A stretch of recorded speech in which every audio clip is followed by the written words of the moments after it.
I was born in St George Hospital and we grew up in Kogarah.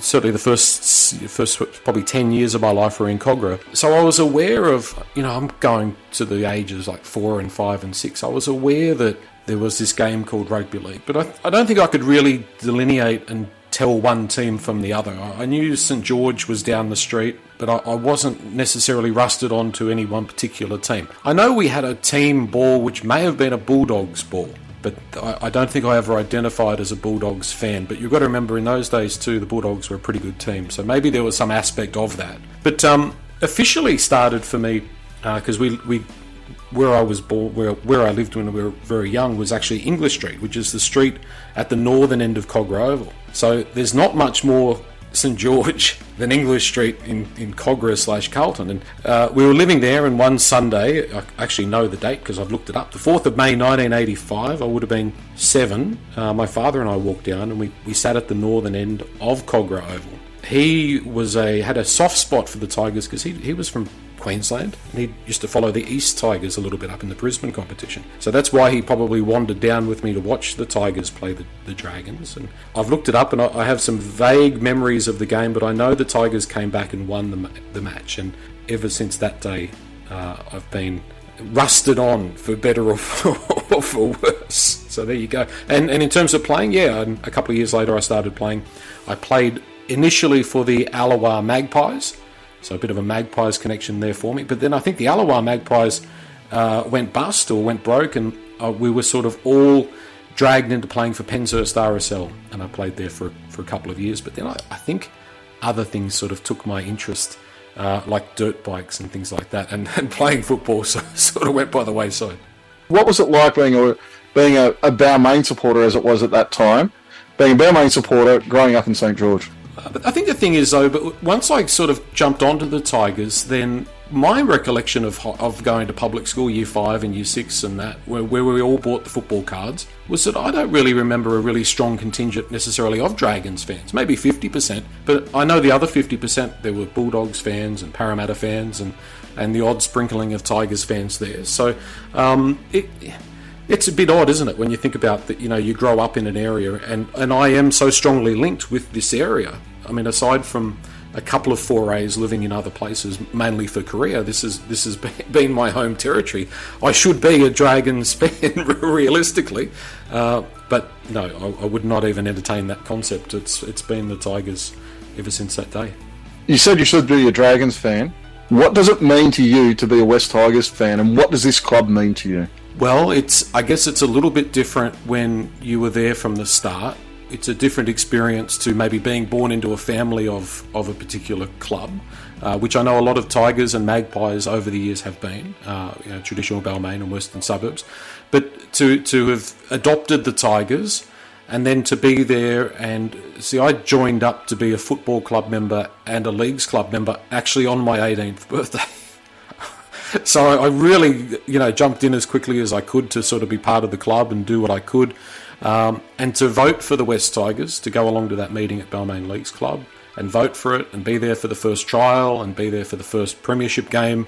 It's a different experience because it is, as I've said before on the pod, it's a little bit like being a father. It's like I've seen it from infancy, growing up. It's still in the terrible, terrible teens in a way, but it's a different experience. It's different to being a Balmain fan. Like, Balmain's always going to be a part of me, and it's always a big part of my life. The West Tigers experience has been different, but it also came into being at about the same time that I really sort of fell into adulthood as well. So Balmain Tigers sort of represents childhood and teenage years, and West Tigers more the adult me. And you spoke about the change from being Balmain Tigers and the merger with Western Suburbs. How was that transition for you? For some people it was a difficult transition, other people found it easy. How did you find that transition from going from being a Balmain supporter to being a West Tigers supporter?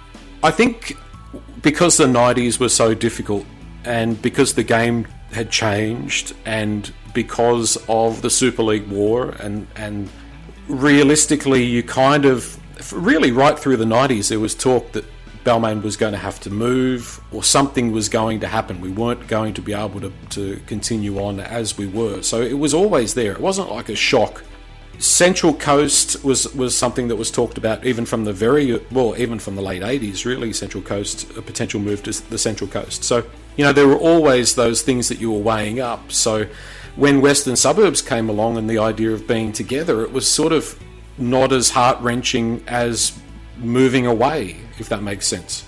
You could sort of see that there was those links with West. I don't think any Balmain fans didn't like West fans, and no West fans didn't like Balmain fans. We had that strong history. Realistically, when you look at West, just a stone's throw really from the Balmain territory. A lot of things in common. The colours blended well. I really liked the opportunity, and I saw the opportunities in the MacArthur. I thought that was a possible strength. And I think I speak on behalf of all West and Balmain fans. I think all of us were just sort of jack of being bullied around and not having a successful team. So, that carrot of money and potential success and a new fresh start and still playing at the traditional grounds. And it was also sold very strongly that there will still be a Balmain and a West State Cup team, so it was only a merger sort of at that very top level. So that there was more going for it than going against it. I didn't consider it a terribly hard decision to make. I voted in favour of the merger, and I think in hindsight it was the right thing to do, as hard as that's been at different times. Yeah, and it was much better than the option of merging with Parramatta. Yeah, well, I mean, realistically, like, mergers, there was a lot more talk about a possible merger with Manly. Norths had been mentioned a bit. Manly had been mentioned a lot. I don't know how that would have ever worked. And then sort of Parramatta came somewhat out of the blue, and you could make a strong argument that if the people of Parramatta, Dennis Fitzgerald and the people of Parramatta had been different and maybe not being quite so antagonistic, like making up hats and things like that, it would have been potentially, from the Balmain perspective, and maybe for Parramatta, it may have been a more of a common sense and amalgamation in terms of we wouldn't be having any clubs in between us. Like, realistically, we've landlocked Canterbury in between us with the current merger, if you go back to the Campbelltown and Inner West, whereas Parramatta would have been that whole entire central part of Sydney, but it wasn't to be, and I'm glad that it didn't, because I think that would have been even more of a mess and more of probably potentially a takeover. I think we can't go past the biggest night of the joint venture's history and the 2005 Premiership win. How did you spend that night? How did you watch that game? What were the emotions you were feeling during that? Well, I sat on the lounge at home in Kogarah Bay, I suppose you'd say, is where we lived at the time, where we lived for a long time, a little bit further south, so not quite up at English Street. But I sat there in 1988 and watched Balmain lose to Canterbury. I sat there in 1989 and watched Balmain lose to Canberra, of course. And so I naturally went into that grand final confident but very anxious and very nervous, because I don't want to live through another lost grand final. Like, we've got to win one. So there was so much to lose that I think I actually didn't enjoy it, because I was so nervous about losing the game, if that makes sense. I can enjoy it more now in replay.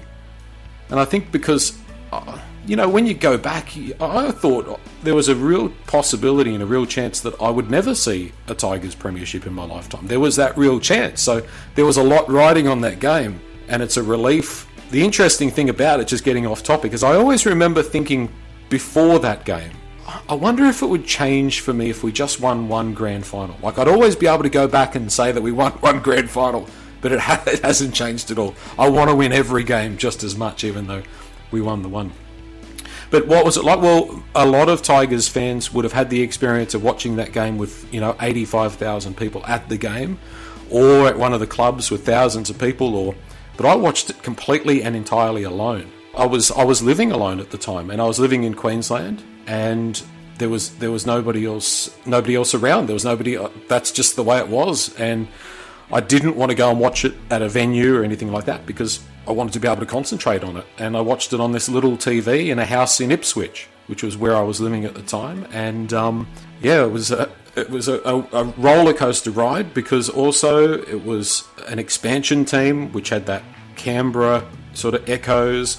It was their first time there. And then the game sort of started that way, and there was a lot of things that were kind of like, okay, is this 89 repeating all over again? And then the second half, well, we know how that turned out. It turned out for the good. What game really stands out for you as the West Tigers game that you fall back on, that you remember most fondly?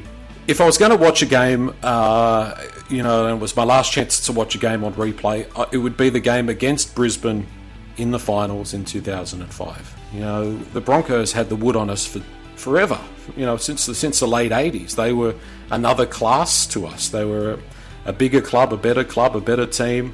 To go out there and let's be honest, like, as much as we all enjoyed and had faith in the team, we were all waiting somewhat for the bubble to burst. We weren't that confident, really. And then to beat the Broncos the way we did, Mark O'Neill scored that try up the northern end of the football stadium, and Benji with that amazing try saver. It was an incredible game, and it was one I thoroughly enjoyed. What was the process of starting up the podcast, and why did you guys decide to go into this area and create this podcast that and lots of people, and myself for a long time before I started coming on with you guys, listened to every single week? Well, this is not my first podcast. For a long time, I had an automotive podcast / radio show. It was called Behind the Wheel, that went to a whole lot of different radio stations around Australia, and there was a weekly 1 hour show that was all about cars. So I'd go off on like car launches and record interviews and things like that, review cars, and that was a big part of my life, and that really fitted in really well when I was looking after my kids when they were younger. It was good because I worked primarily from home, and then I got a bit over that. I got a bit sick of the travel, and I got a bit sick of chasing advertising and things like that. So I didn't do anything for a while. I was sort of studying and working and going in a different direction, and then I sort of had that bug there a little bit to do something. And of course, the Tigers being that I was so passionate about the Tigers, and I'd always check out the forum, and there's Eddie, and I liked Eddie's style. I saw something there in Eddie, and I reached out to him, and we had a chat. The next week we were recording a podcast, and it just sort of went from there. And I think, I could also see that there was a gap in the market, especially back 5 or 6 years ago. I don't actually think there was a regular West Tigers podcast, so I saw that opportunity there. It's never been about making money. It's never been about turning it into any great. It's not about world domination, Gary. It's about it's something that we enjoy doing, and it's been good to be able to sort of link some of my skills and some of my background with something that I care about. And of course, it's really good to be involved with you guys as well, and sort of have that social aspect of it. I'm not quite maybe as isolated as I was as a Tigers fan previously.